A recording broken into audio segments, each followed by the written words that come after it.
John, you've outdone yourself.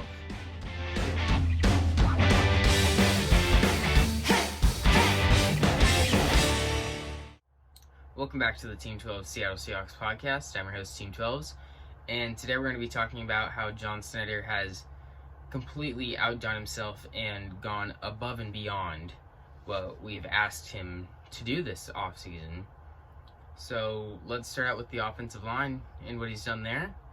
To start out, he traded for offensive guard Gabe Jackson, who is a major upgrade over Mike Iupati, who retired and couldn't stay on the field for over 20 plays. Then we didn't touch the offensive tackles. We stayed good there. That was a great decision. Then you didn't touch You didn't touch Damian Lewis, who needs to stay at right guard. And you re-signed Ethan Posick, who knows our system, has another year at center, and can get some more continuity on that offensive line. And then maybe John Snyder will even more outdo himself and draft a center like Creed Humphreys or Landon Dickerson or Quentin Miners for the competition at the center position.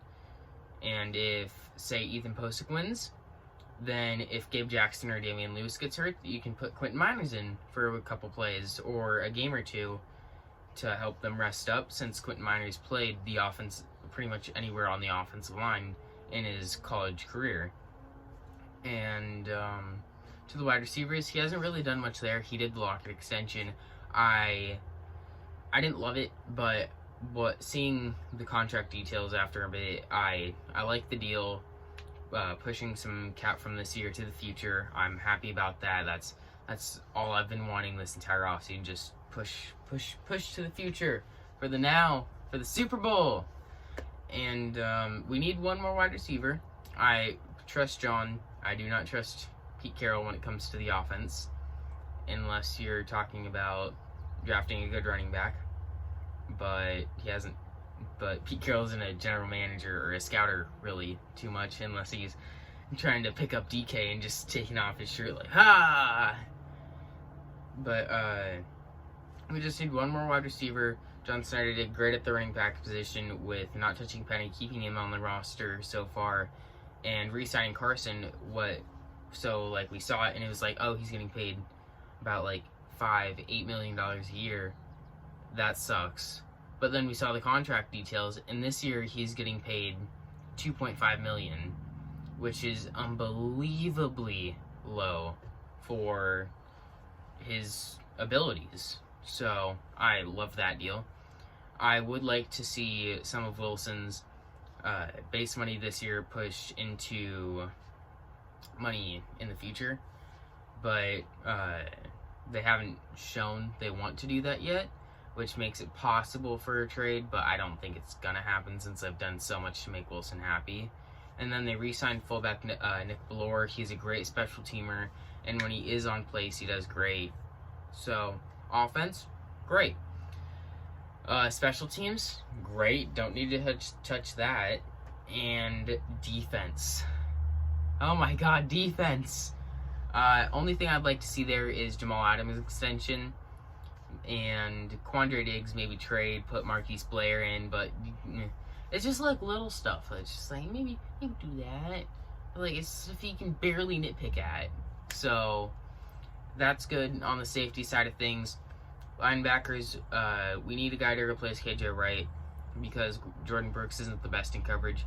But if he really works on that this offseason and gets better at that coming into training camp and games next year, then I think Brooks could take over where KJ played and then move into middle linebacker where Bobby plays, because I think we will either cut him, trade him for a 7th round pick, 6th round pick next year, or Bobby will retire if we get to the Super Bowl or something like that, or he might just overall just retire next year, because he's at the end, he's past his prime, and I think he's about done with football soon, so I think he might retire. Slide Brooks in there to the position that he's best fit for. Cornerbacks, you need one more, maybe like draft 1 or 2 in the draft, and you're perfectly fine there. and I forgot who it was, but the cornerback the safety that we re-signed, that is switching to cornerback. I don't think that really affects how the chances of us getting back Richard Sherman, because I don't even know who that was. I didn't know he existed. I'm sorry, but I like Seahawks, but I didn't know you existed. So I pay attention to that defense and offense, and I didn't know who he was. So I don't think it really affects anything, and I think we still have a pretty solid chance of bringing Richard Sherman. Defensive line. You re-signed Dunlap. You got rid of Jaron Reed. Re-signed Al Woods, who is almost at the level Jaron Reed is at. You have Poona Ford. You're potentially sliding in LJ Collier to defensive tackle to play the 3-tech.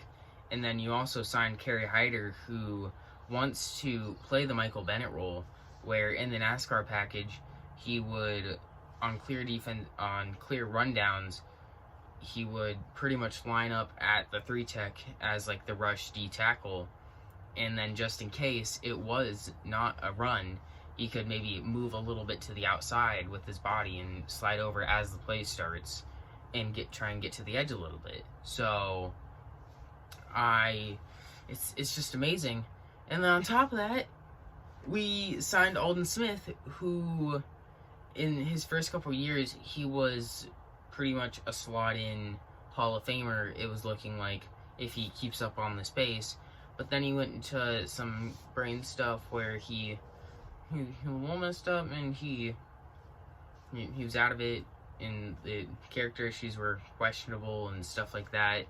So then he sat out for a couple years. His body's fresh. He's a young 31-year-old guy. Like, in body terms of NFL, he's probably 28 or 27. So that's great. The reason that he wasn't as good at the back end of the NFL season last year is because he was out of football for like 3-4 years. You need some time to get back into football shape and be ready for that. Because first got 5 games, his body was ready, and he was ready for it, and he was looking like a potential Defensive Player of the Year candidate or Comeback Player of the Year candidate, whichever one you want to think. And then you realize, oh, he's on the Cowboys, and they got nothing to help him there. They don't got a secondary. They don't got linebackers really at all. Their defensive line sucks.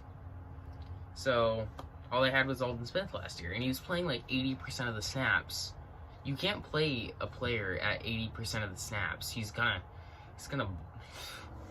be like puffing. He's gonna be like puffing air. It's gonna be like one of those cartoons where it's like a little car just like,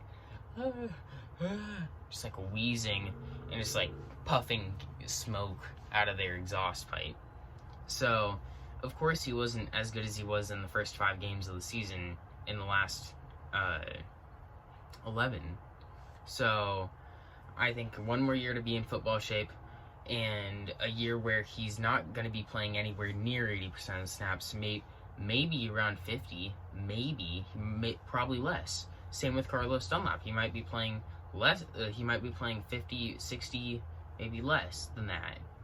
And then Kerry Hyder, he could be. It's just a bunch of.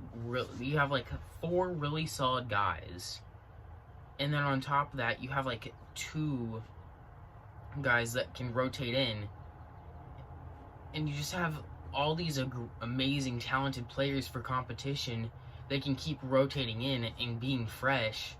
And in the fourth quarter, they feel like it's the second quarter, and they've just been like hanging out on the bench, having a good time with their teammates, and it's like, oh, I gotta suit up, I have all the energy in the world, let's go get them. And they're not like, I need some water as they're jogging out there.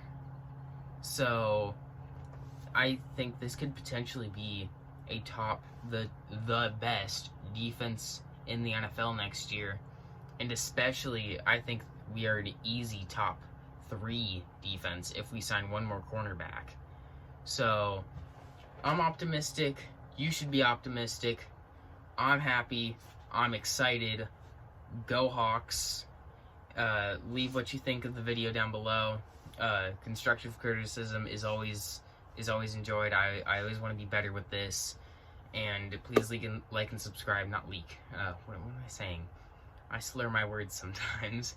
Like and subscribe if you enjoyed, and I will have a Discord link for I'll have a link in the description for my Discord. And, yeah, have a good rest of your day.